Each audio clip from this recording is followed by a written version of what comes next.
Hi, and welcome to the Home Video Emporium.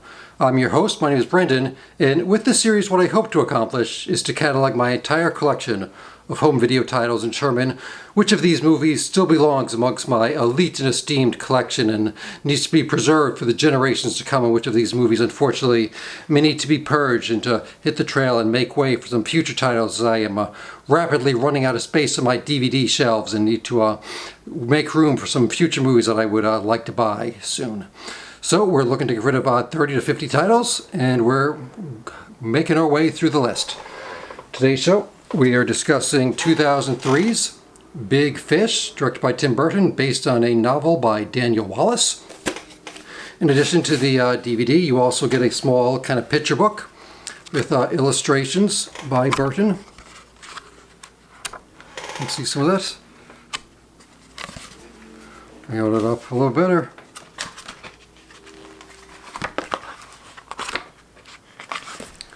It was actually, I'm thinking, or I'm not sure exactly when, maybe like 2010, 2012, somewhere around that time, I went to the Tim Burton retrospective at the Museum of Modern Art. And in addition to a lot of the sets and costumes and different props from his movies, they did have a lot of his drawings all around. And he is, he's very much inspired by, he uses his artwork to just create the characters, even though the characters may not wind up looking the way he draws them. That is how he bases them. And I'm not going to lie, Tim Burton I wouldn't say is one of my top directors, top 20, top 25, probably not. Especially now. He's really done a lot of stuff that I just don't even bother watching, but I have had my fair share of close calls with him. So Big Fish stars Albert Finney, Ewan McGregor, Jessica Lange, Alison Lohman, Marion Cotillard, Steve Buscemi, Danny DeVito, Helena Bonham Carter.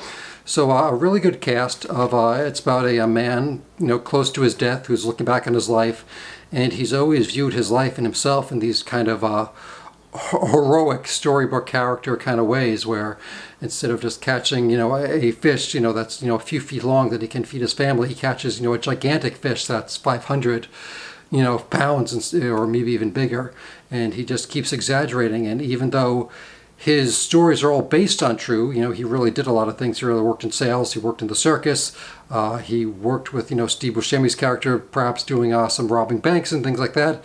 He always tells in these larger than life exaggerated ways.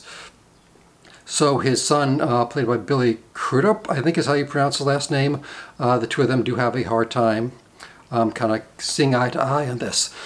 I saw the movie when I was still in college, and they just showed it to us in like the school hall or something, which occasionally show movies. So probably maybe after this had kind of gone through its main original release, they showed it to us there for free, and I saw it with some friends. We all really liked it, and I remember like walking home, we would see some little shrubbery and be like, I bet you that's the forest that guy walked through, that liar, just we were a little bit hard on him at first, even though we all liked the movie.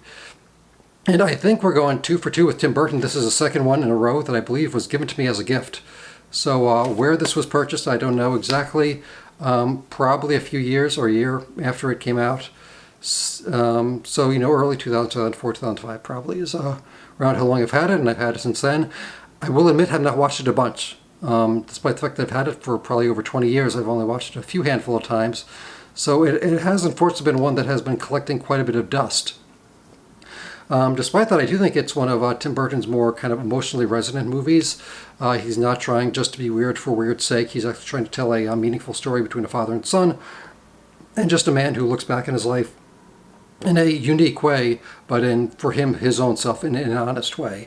So this is before Tim Burton became known for all that crazy CGI and just being weird for weird's sake.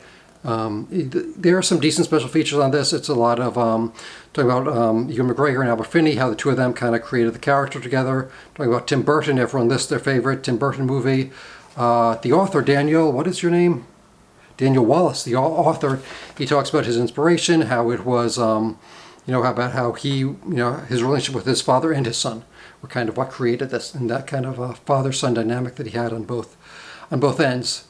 So this is definitely worth a watch. It may kind of have fallen through to some of Tim Burton's movies that I know some of his later ones were pretty big box office hits, but in my opinion, not as good quality-wise.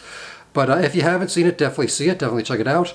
I don't know if they've re-released any kind of, Blu-ray 4K special features since then, but I do enjoy, you get the book with this. So the DVD here is I think is a good buy. Is it going to stay in the collection more? I don't know. As I said, I have only watched it a few times. That's more than likely just due to my abundance of home video titles, and this one unfortunately just sometimes falls through the cracks.